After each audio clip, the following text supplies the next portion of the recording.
Good evening दोस्तों, CDRK Saini BEd classes में आप सभी का हार्दिक स्वागत है, अभिनंदन है। देखिए, हम प्रत्येक शनिवार को आपके लिए पाठ योजनाएं और सूक्ष्म शिक्षण पर आधारित जो कौशल है उन कौशलों की पाठ योजनाएं आपको लाइव क्लास के माध्यम से बनाना सिखाते हैं कि किस तरह आप कौशल आधारित पाठ योजनाओं का निर्माण कर सकते हैं, उनके घटक कौन कौन से हैं, उन घटकों का प्रयोग आप कैसे कर सकते हैं। देखिए, आज जो हमारी क्लास होने जा रही है, इस क्लास में हम व्याख्यान कौशल के बारे में अध्ययन करेंगे कि व्याख्यान कौशल क्या होता है, व्याख्यान कौशल के कौन कौन से घटक होते हैं और व्याख्यान कौशल आधारित पाठ योजना का निर्माण हम कैसे कर सकते हैं, उसका क्या प्रारूप रहता है, किस तरह हम छात्रों के सामने व्याख्यान कौशल आधारित पाठ योजना का प्रदर्शन कर सकते हैं।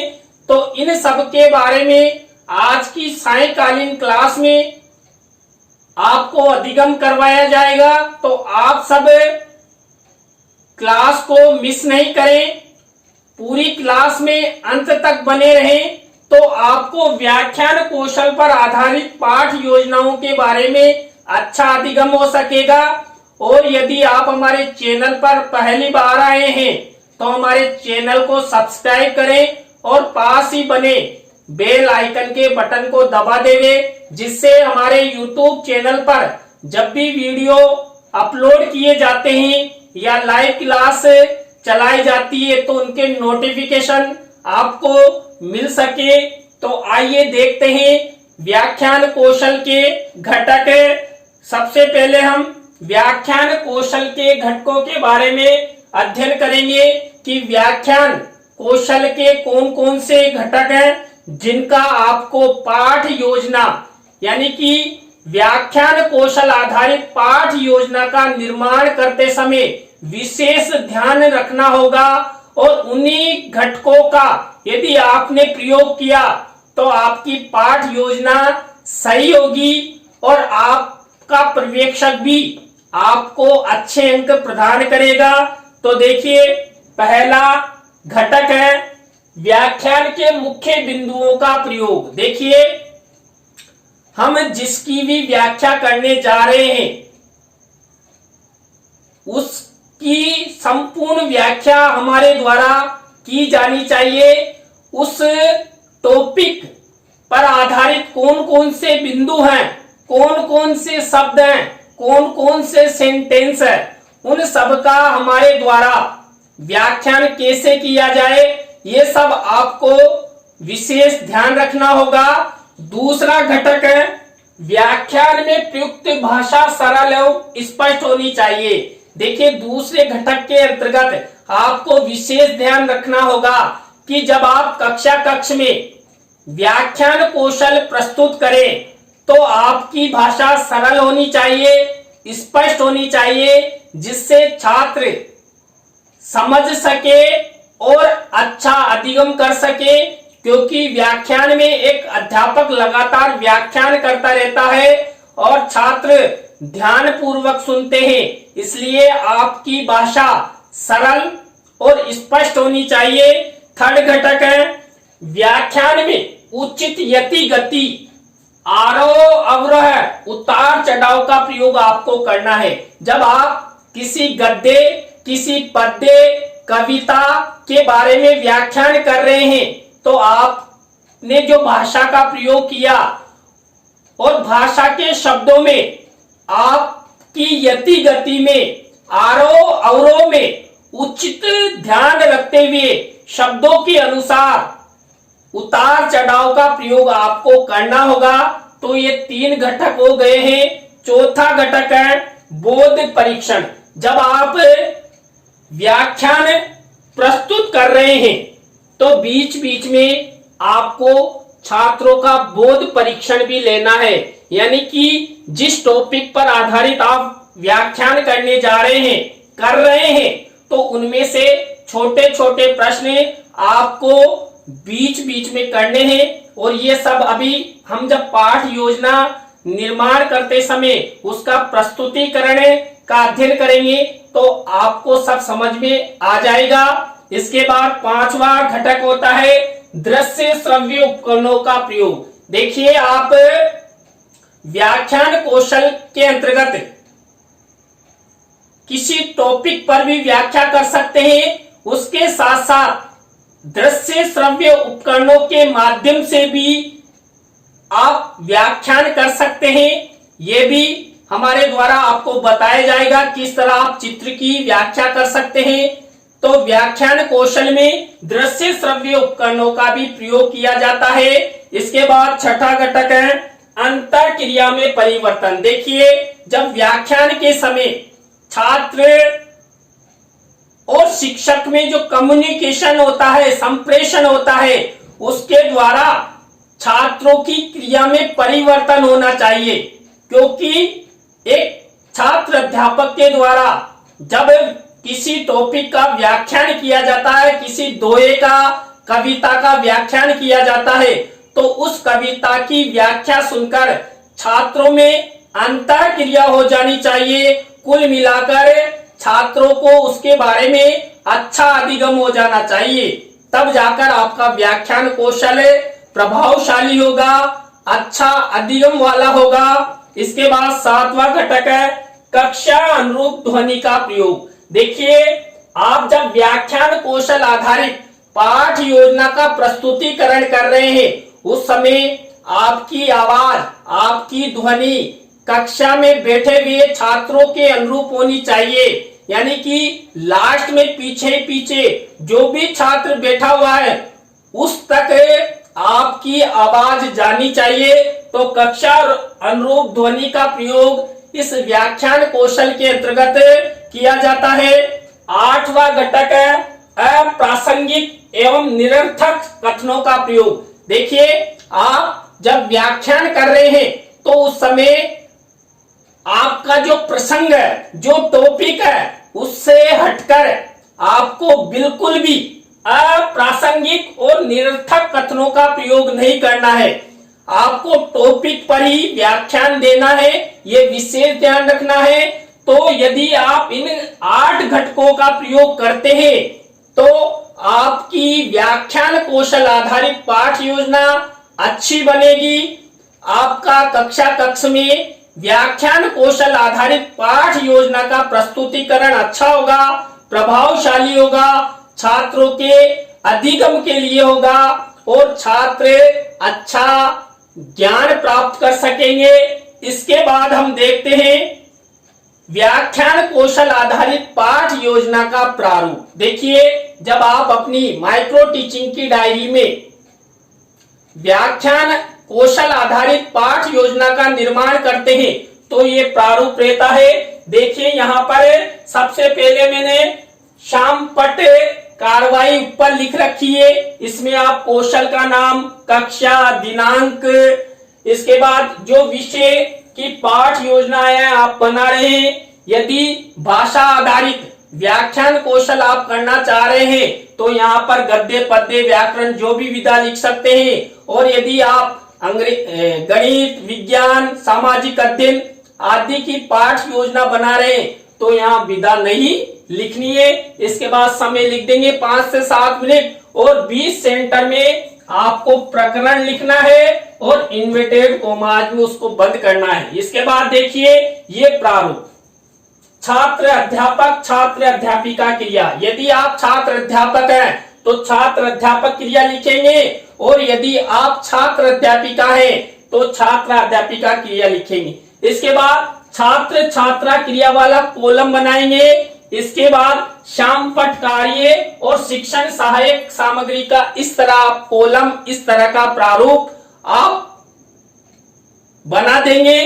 अब देखिए कई महाविद्यालयों में ये 2 कॉलम नहीं होते हैं, तो आप अपने महाविद्यालय के जो व्याख्याता है उनके अनुसार ये 2 कॉलम भी बनाकर व्याख्यान कौशल आधारित पाठ योजना का निर्माण कर सकते हैं। लेकिन देखिए मैंने 2 कॉलम एक्स्ट्रा बनाए हैं, इन कॉलम्स का प्रयोग आप कैसे कर सकते हैं, इनके बारे में जब अभी मेरे द्वारा आपको पाठ योजना, व्याख्यान कौशल आधारित पाठ योजना का प्रस्तुतिकरण किया जाएगा, तब आपको समझ में आ जाएगा कि ये कॉलम किस कार्य के लिए है और क्यों उपयोगी है। तो ये प्रारूप है व्याख्यान कौशल आधारित पाठ योजना का। इसके बाद देखिए, ये आपकी मूल्यांकन अनुसूची है, जिसका प्रयोग एक पर्यवेक्षक करता है। देखिए, जब आप कक्ष में व्याख्यान कौशल आधारित पाठ योजना का प्रस्तुतिकरण करते हैं, तो उस समय आपका पर्यवेक्षक आपके ऊपर नजरें बनाए हुए रखता है, आपके ऊपर विशेष ध्यान देता है। वो किसके लिए? इन 8 घटकों के बारे में वो देखता रहता है कि छात्र अध्यापक ने, छात्र अध्यापिका ने इन 8 घटकों में से किन किन घटकों का प्रयोग किया है और किन किन घटकों का प्रयोग नहीं किया है। यदि आपने इनमें से 2 घटकों का प्रयोग नहीं किया है तो यह देखिए 0 है, यहां पर राइट लगा देगा। और यदि आपने इनमें से सभी घटकों का प्रयोग अच्छे से किया है, और देखिए ये जो 8वां घटक है, इसका प्रयोग आपको कक्ष में नहीं करना है, क्योंकि जो आपका टॉपिक रहेगा उसी के अनुसार आपको अप्रासंगिक की जगह प्रासंगिक कथनों का उपयोग करना है। निरर्थक शब्दों की जगह सार्थक शब्दों का आपको प्रयोग करना है। यदि आपने यहां कर दिया तो यहां पर हाई लेवल 5 या 6 पे आपका पर्यवेक्षक राइट लगा देगा, जिससे आपके अंक काटे जा सकते हैं। तो आपको इन 8 घटकों का प्रयोग करते हुए पाठ योजना का निर्माण करना है और कक्ष में भी प्रस्तुतिकरण उसी प्रकार करना है। इसके बाद देखिए, अब हम अध्ययन करते हैं व्याख्यान कौशल आधारित पाठ योजनाएं। देखिए, व्याख्यान कौशल आधारित पाठ योजना का निर्माण कैसे किया जाता है, उसका प्रस्तुतिकरण कैसे किया जाता है, आप विशेष ध्यान से देखना। मेरे द्वारा भी उसी प्रकार प्रस्तुतिकरण किया जाएगा। और यदि अभी तक भी आपने हमारे चैनल को सब्सक्राइब नहीं किया है तो शीघ्र सब्सक्राइब कर ले, और हमारी जो वीडियो है इसके लिंक को व्हाट्सएप, फेसबुक पर अपने मित्रों और सहपाठियों को जरूर शेयर कर दे। देखिए, पहली पाठ योजना मैंने विज्ञान विषय से बनाई है। देखिए, यहाँ पर विज्ञान विषय पर आधारित पाठ योजना। देखिए, इधर श्यामपट्ट कार्रवाई। सबसे पहले मैंने व्याख्यान या कौशल का नाम लिख दिया, व्याख्यान कौशल। इसके बाद कक्षा लिख दी, कक्षा 8 वर्ग अ। तारीख लगा दी आज की 1 मार्च 2021। इसके बाद विषय लिखा मैंने विज्ञान। और जो व्याख्यान कौशल आधारित पाठ योजना है उसका वाचन प्रस्तुतिकरण आप कितने समय में कर सकते हो? 5 से 7 मिनट में आपको पूरी व्याख्या करनी है। इसके बाद सबसे मेन सेंटर में लिख दिया मैंने प्रकरण का नाम। अब परमाणु की संरचना। अब देखिए, आपको परमाणु की संरचना से संबंधित पूरी व्याख्या करनी है। इस विषय, इस प्रकरण से हटकर बिल्कुल भी आपको व्याख्या नहीं करनी है।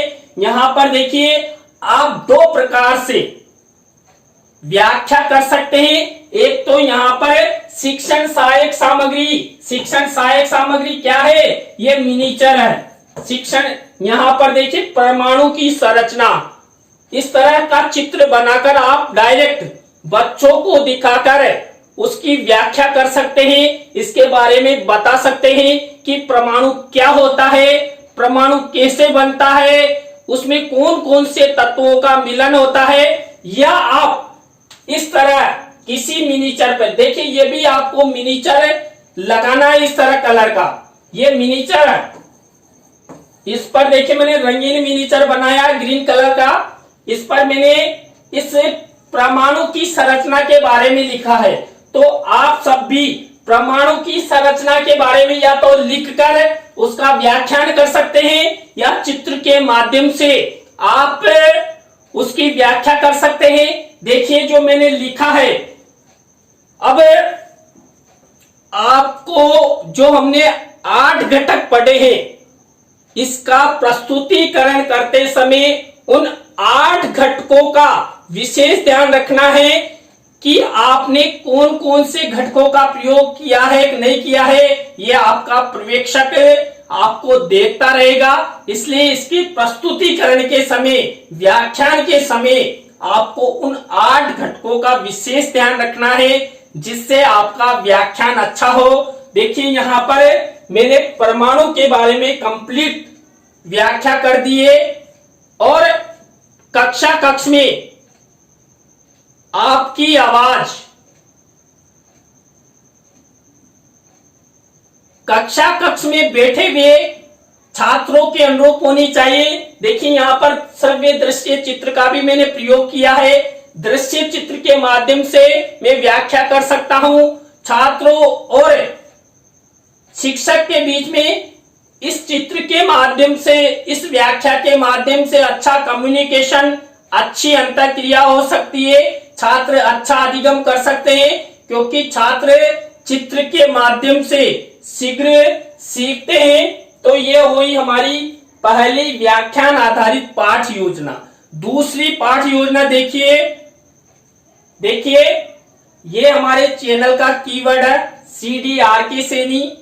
इस CDRK सैनी कीवर्ड द्वारा आप हमारे सभी YouTube चैनल्स को गूगल, यूट्यूब, विडमेट, फेसबुक पर CDRK सैनी कीवर्ड द्वारा सर्च कर सकते हैं। तो आप अपने मित्रों और सहपाठियों को भी हमारे चैनल का लिंक यदि शेयर करते हैं तो अच्छी बात है, लेकिन उनको इस कीवर्ड को बताकर भी आप चैनल के बारे में बता सकते हैं। दूसरी पाठ योजना है हिंदी की। देखिए वही मैंने यहां पर लिख दी। अब मैंने यहां पर एक चीज नई लिखी है श्यामपट्ट कार्रवाई में, अभी मैं बता रहा हूं। यहां पर मैंने लिखा, अब लिखिए विदा। देखिए विदा मैंने लिख दी। यहां पर पद्य विदा है और प्रकरण है रहीम के दोहे। तो आपको भी इसी तरह या तो चित्र के माध्यम से या मिनीचर के माध्यम से आपको व्याख्या करनी है। देखिए मैंने श्लोक लिया है, मैं थोड़ा सा गा के सुना रहा हूं। रही मन धागा प्रेम का, मत तोड़ो चित का, टूटे से फिर ना मिले, मिले गांठ पड़ जाए। रहीमा मिले गांठ पड़ जाए। देखिए आपको इसी तरह कक्षा कक्ष में जाते ही छात्रों का हालचाल पूछने के बाद यदि आप दोहे की व्याख्या करना चाहते हैं तो दोहे का प्रस्तुतिकरण राग से करना है और उसके बाद उसकी व्याख्या बतानी है। देखिए यहाँ पर मैंने व्याख्या लिख दी है कि जो रहीमन धागा प्रेम का, मत तोड़ो चटकाए, टूटे पर फिर ना मिले, मिले गांठ पड़ जाए। इसके बारे में पूरी व्याख्या लिख दी है। या फिर मैं रहीम दास जी का टॉपिक ले रहा हूं तो इनसे संबंधित कोई सा भी अन्य दोहा व्याख्यान कौशल के समय प्रयोग कर सकता हूं, उसकी व्याख्या कर सकता हूं। तो आपको भी इसी तरह व्याख्यान कौशल आधारित हिंदी पद्य पर पाठ योजना आप बना सकते हैं, कक्षा में उसका प्रस्तुतिकरण कर सकते हैं। और आपको फिर से मैं कह रहा हूं, आपको व्याख्यान के घटकों का विशेष ध्यान रखते हुए इस पाठ योजना का प्रस्तुतिकरण आपको कक्षा कक्ष में करना है। देखिए जो हमारा चैनल है CDRK सैनी बीएड क्लासेज, ये चैनल CDRK सैनी परिवार की ओर से संचालित है। इस चैनल के माध्यम से मेरे जन्मदाता, मेरे आदर्श भी जुड़े हुए हैं और उन्हीं के आदर्शों पर चलता हुआ मैं आप सबके लिए YouTube चैनल के माध्यम से निःशुल्क शिक्षा प्रोवाइड करवा रहा हूं, जिसमें आप सभी का सहयोग अपेक्षित है। आप सब हमारे चैनल को सब्सक्राइब करें, अपने मित्रों और सहपाठियों को हमारे चैनल का लिंक जरूर शेयर करें, उन्हें बताएं कि CDRK सैनी बीएड क्लासेज पर टॉपिक टू टॉपिक अध्ययन बीएड पाठ्यक्रम का होता है और लाइव और अपलोडेड वीडियो के माध्यम से होता है। इसके बाद देखिए नेक्स्ट पाठ योजना मैंने संस्कृत की बनाई है विद्याधनम। देखिए यहाँ पर संस्कृत की ये भी विदा लिखनी पड़ेगी।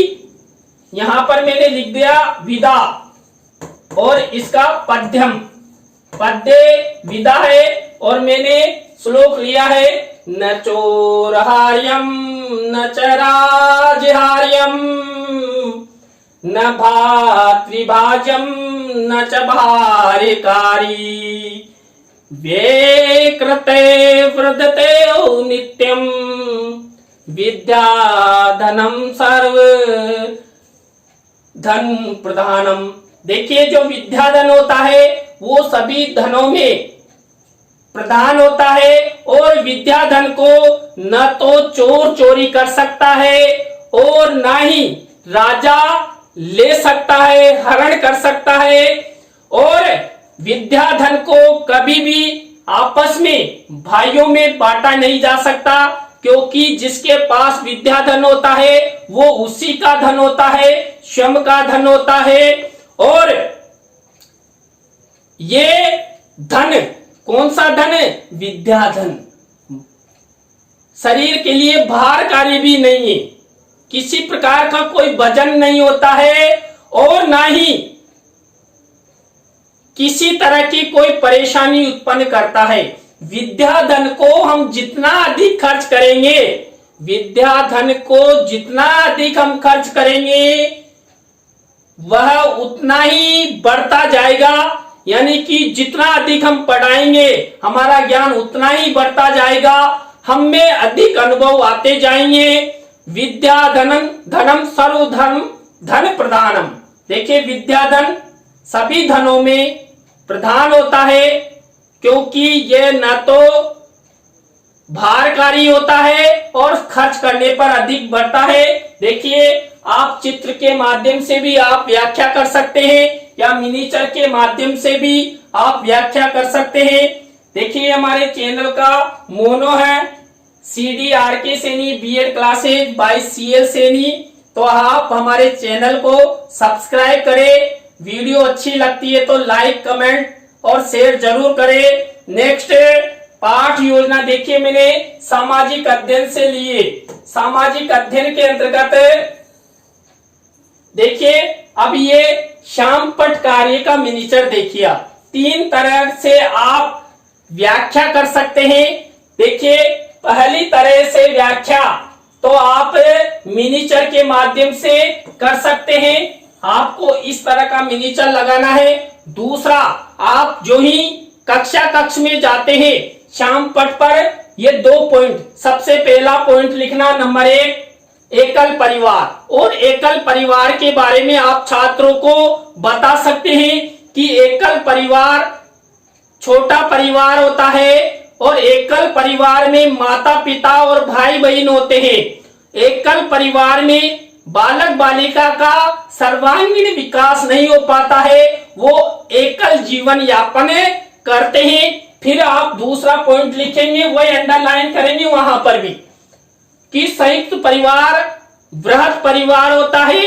इसमें माता पिता के साथ साथ दादा दादी चाचा चाची भाई बहन बुआ आदि सब रहते हैं और इस परिवार के माध्यम से छात्र संयुक्त ये जीवन जीते हैं, अच्छा अधिगम करते हैं। तो जो संयुक्त परिवार है वो सबसे अच्छा होता है। तो इस तरह आप श्याम पट पर पॉइंट लिखकर भी आप व्याख्या कर सकते हैं और चित्रों के माध्यम से भी डायरेक्ट। यदि आप ये देखिए ये एकल परिवार का चित्र है और ये संयुक्त परिवार का है, तो आप चित्रों के माध्यम से भी अच्छी व्याख्या कर सकते हैं। तो आप 3 तरीके से यहाँ पर परिवार जो आपका टॉपिक है इस टॉपिक की व्याख्या कर सकते हैं। आप जैसा भी चाहते हैं, आपकी इच्छा है। इसके बाद देखिए नेक्स्ट पार्ट योजना हम बताते हैं आपको। ये यहां पर डायरेक्ट आप जाते ही चित्र बना देंगे। देखिए यहां पर मैंने एक चित्र बनाया है, किसका? आयत का। ये आयत का चित्र मैंने बना दिया है। अब आयत की आप व्याख्या कर सकते हैं कि 4 भुजाओं से बंधे आकृति को आयत कहते हैं। देखिए ये 4 भुजाएं हैं, 4 भुजाओं से बंधे आकृति को आयत कहते हैं। आयत में 4 कोण होते हैं। कितने कोण होते हैं? 4 कोण होते हैं।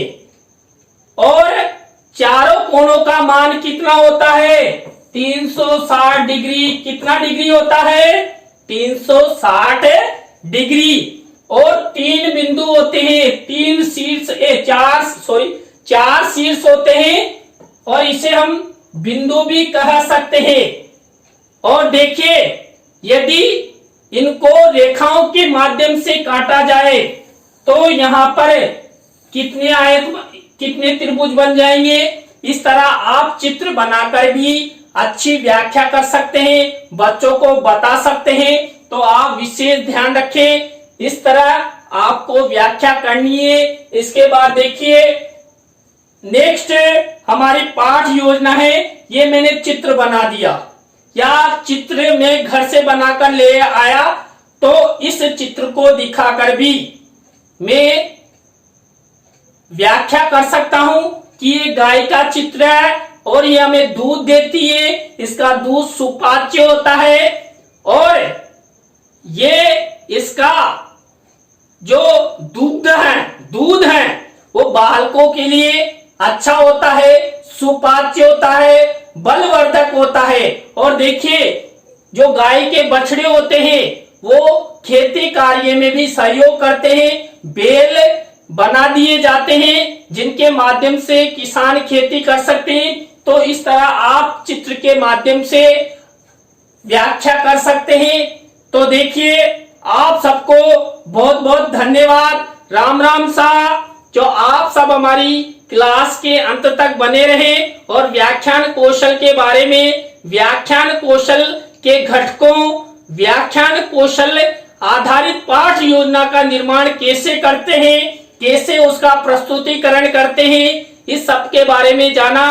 तो पुनः आपको CDRK सैनी परिवार की ओर से बहुत बहुत धन्यवाद।